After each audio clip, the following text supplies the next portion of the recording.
दोस्तों नमस्कार। आज की कहानी है पिंजरे में कैद माँ बाप। तो आशा करता हूँ आप सभी कुशल मंगल होंगे। तो आज की कहानी शुरू करने से पहले जो भी चैनल पर पहली बार आए हैं चैनल को सब्सक्राइब करें और घंटी का बटन दबाकर ऑल का आइकन जरूर प्रेस करें ताकि हमारी आने वाली सभी कहानियाँ आप तक सबसे पहले पहुँचें। तो चलिए शुरू करते हैं आज की एक नई कहानी। अपराजिता अपने घर के गार्डन में पौधों को पानी और खाद मिट्टी दे रही थी। तभी उनका पड़ोसी राजेश अपनी पत्नी तनुजा के साथ ऑफिस जाने के लिए निकला। मेन दरवाज़ा खोलकर राजेश ने अपनी फॉर्च्यूनर गाड़ी बाहर निकालकर साफ सफाई की। पत्नी तनुजा ने अपने सास ससुर को आवाज़ लगाई, मम्मी पापा हम ऑफिस के लिए निकल रहे हैं, बाहर से लॉक लगा दिया है, आप लोग भी अंदर से दरवाज़ा बंद कर लीजिए। अपराजिता ने यह सुना तो उसे बहुत बुरा लगा। कोई ऐसा कैसे कर सकता है? अपने बुजुर्ग माता पिता को ऐसे पिंजरे में बंद करके कैसे रख सकते हैं? बेटे और बहू के ऑफिस जाने के बाद दोनों बुजुर्ग दंपत्ति घर की खिड़की के पास बैठकर अपना पूरा दिन बिताते और खिड़की से ही बाहर आने जाने वालों लोगों को देखते रहते। अपराजिता फूल पौधों को पानी देने के बाद अंदर गई तो उसके पति कमल ऑफिस जाने के लिए रेडी हो चुके थे। अपराजिता का मन दिन भर परेशान रहा। यहाँ दिल्ली शहर में पति की ट्रांसफ़र से पहले वह अपने छोटे से बुलंद शहर में समाज सेविका थी। बुजुर्गों और अनाथ बच्चों के साथ अपराजिता अपना बहुत सारा समय बिताती थी। अपराजिता की उम्र लगभग 50 वर्ष थी। दोनों बेटों का विवाह करके वह निश्चिंत हो चुकी थी। दोनों बच्चों की अपनी गृहस्थी थी। अपराजिता के पति की सरकारी नौकरी थी। अपराजिता ने हमेशा ही एक सुलझा हुआ जीवन व्यतीत किया है। अपराजिता के सास ससुर नहीं थे। घर गृहस्थी से तो वह निपट चुकी थी, इसलिए अपना बहुत सारा समय समाज सेवा में लगाती थी। यहाँ दिल्ली जैसे बड़े शहर में आकर अपराजिता घर में अकेली घुटन महसूस करती थी। उसने जब अपने पड़ोसी के बुजुर्ग दंपति को ऐसी स्थिति में देखा तो उससे रहा नहीं गया। वह बेचैन हो उठी। शाम को कमल ऑफिस से आया तो अपराजिता शाम की चाय बनाते हुए बोली, अजीब लोग हैं, अपने माँ बाप को सुबह पिंजरे में बंद करके जाते हैं और शाम को आकर दरवाज़ा खोलते हैं। यह भी नहीं सोचते कि बुजुर्ग माँ बाप अपना सारा दिन किस पीड़ा में व्यतीत करते हैं। कमल ने टाई ढीली करते हुए कहा, क्या हुआ मेम साहब, मन ही मन में किसे कोस रही हो? अपराजिता ने कहा, यही हमारे पड़ोसी तनुजा और उसके हस्बैंड कमल। ओहो, परंतु इसमें उन दोनों की क्या गलती है? बेचारे दोनों जॉब करते हैं, कोई संतान है नहीं, तो माँ बाप को तो घर में अकेला ही रहना पड़ेगा। तनुजा अपनी नौकरी तो नहीं छोड़ सकती।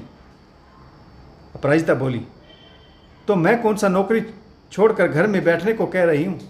हद है यार, दोनों दंपति दरवाजे पर इतना मोटा ताला जड़कर जाते हैं और बुजुर्ग माँ बाप सारा दिन खिड़की में से झांकते रहते हैं। मैं आज ही तनुजा से बात करूँगी। कमल चौंकते हुए बोला, रहने दो, यह तुम्हारा बुलंद शहर नहीं है, यहाँ तुम्हारी कोई नहीं सुनेगा। दूसरे की गृहस्थी में तुम्हें टांग अड़ाने की कोई ज़रूरत नहीं है। बेवजह दो चार बातें सुन बैठोगी। कोई भी अपने जीवन में तुम्हारी दखल अंदाजी बर्दाश्त नहीं करेगा। यह दिल्ली शहर है, यहाँ पर किसी को किसी से कोई मतलब नहीं है। बेहतर होगा अपनी समाज सेवा का चोला उतार कर फेंक दो। कमल ने अपराजिता को सलाह तो दी थी, परंतु वह जानता था कि अपराजिता मानने वाली नहीं है। वह कुछ न कुछ गड़बड़ घोटाला तो जरूर करेगी, ऐसे चुप तो नहीं बैठेगी।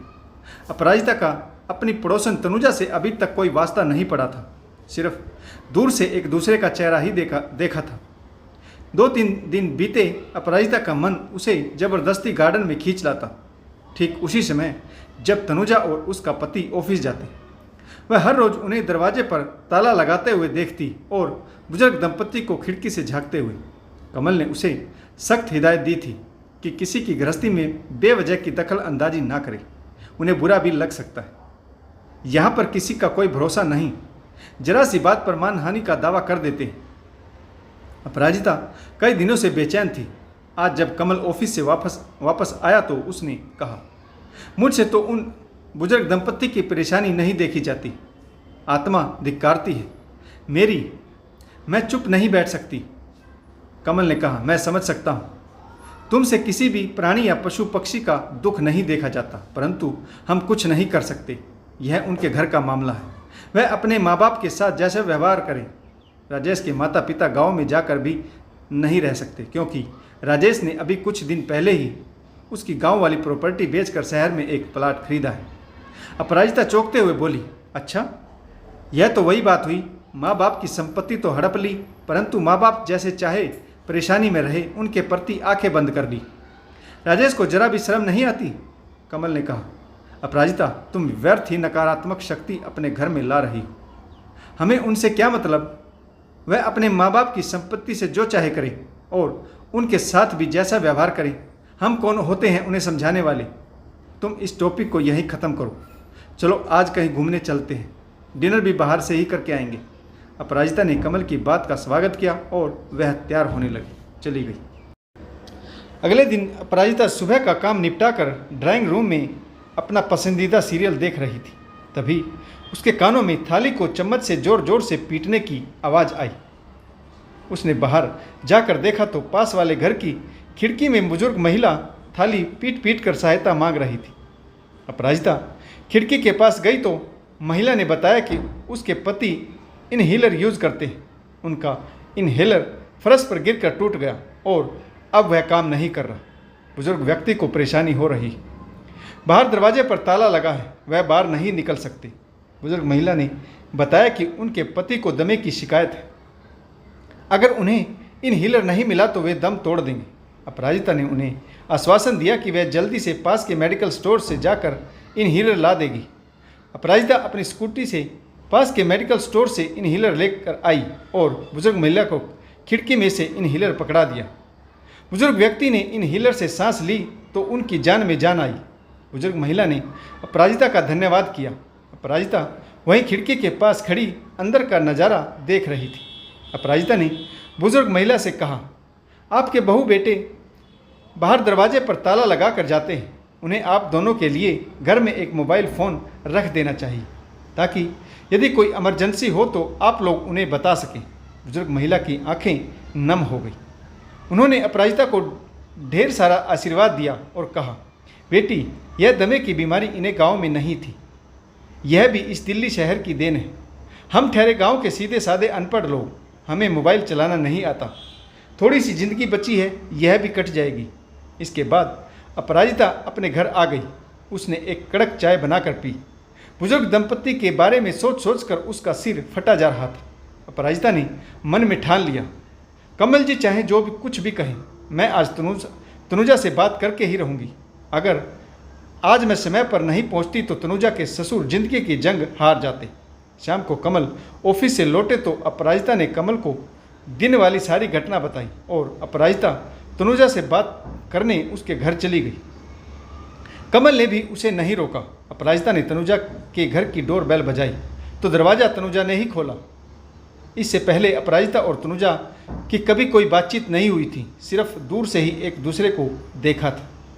दोनों सिर्फ इतना जानती थी कि वह एक दूसरे की पड़ोसन है। शिष्टाचार का परिचय देते हुए तनुजा ने अपराजिता का अपने घर में स्वागत किया। अपराजिता के काफ़ी मना करने के बाद भी वह कॉफ़ी बना लाई। दोनों में औपचारिक बातें हुई। इसके बाद अपराजिता ने मेन मुद्दे पर आई। अपराजिता ने कहा, देखिए बहन जी, मैं जानती हूँ कि यह आपके घर का पर्सनल मामला है, मुझे इसमें दखल अंदाजी नहीं करनी चाहिए, परंतु मैं एक समाज सेविका हूँ। मुझे बुजुर्ग और बच्चों से बहुत लगाव है। बुजुर्ग की सेवा करने में मुझे बहुत आनंद आता है। अगर आप लोगों को कोई आपत्ति ना हो तो आप अपने सास ससुर को ऑफिस जाने से पहले मेरे घर पर छोड़ सकती हैं। मैं मानती हूँ कि आप कामकाजी महिला हैं। यकीन मानिए, आपके सास ससुर की सेवा करने में मुझे कोई परेशानी नहीं होगी। आप सुबह उन्हें जिस तरह से घर के अंदर बंद करके जाते हैं, मुझे बिल्कुल भी अच्छा नहीं लगता। वह भी इंसान है। तनुजा ने जरा सोच कर कहा, बहन जी, कहे तो आप ठीक रही हैं। माँ बाप को पिंजरे में कैद करना भला किसे अच्छा लगता है, परंतु हमारी भी मजबूरी है। दिल्ली जैसे बड़े शहर में हर रोज़ चोरी चकारी के कितने सारे मामले न्यूज़पेपर में पढ़ने को मिलते हैं। हम अपने सास ससुर की सुरक्षा के लिए ही बाहर से ताला लगा कर जाते हैं। अपराजिता चाय पीकर वापस जाने लगी और तनुजा से कहा, आपको परेशानी ना हो तो मैंने जो कहा एक बार उस पर गौर जरूर करना। 2 सेकंड रुक कर तनुजा बोली, बहन जी, दिन में जब भी आपके पास समय हो आप यहीं घर में मेरे सास ससुर के साथ समय बिता सकती हैं। इससे हमें कोई परेशानी नहीं। अब हम कभी भी घर के दरवाजे पर ताला लगाकर नहीं जाएंगे। अपराजिता मुस्कुरा दी। तनुजा के चेहरे पर भी पछतावे और शर्मिंदगी का भाव था। तनुजा और उसके पति ने अपने घर पर सीसीटीवी कैमरे लगवाए, जिसका कनेक्शन अपने फ़ोन से किया और साथ ही अपराजिता को भी अपने घर की निगरानी करने के लिए कहा। समय समय पर अपराजिता तनुजा के घर उसके सास ससुर से मिलने आती रहती। बुजुर्ग दंपति भी अपराजिता के साथ समय बिताकर बहुत खुश रहने लगे। इस प्रकार अपराजिता ने एक बुजुर्ग दंपति को पिंजरे की कैद से आज़ाद करा दिया। तो दोस्तों, आशा करता हूँ आपको यह कहानी जरूर पसंद आई होगी। अगर आपको हमारी कहानियाँ अच्छी लगे तो लाइक, शेयर और कमेंट्स करना ना भूलें। एक कमेंट्स के सहारे हमारा हौसला बढ़ता है। तो कहानी पढ़ने के लिए आप सभी का बहुत बहुत धन्यवाद। जय हिंद, वंदे मातरम, भारत माता।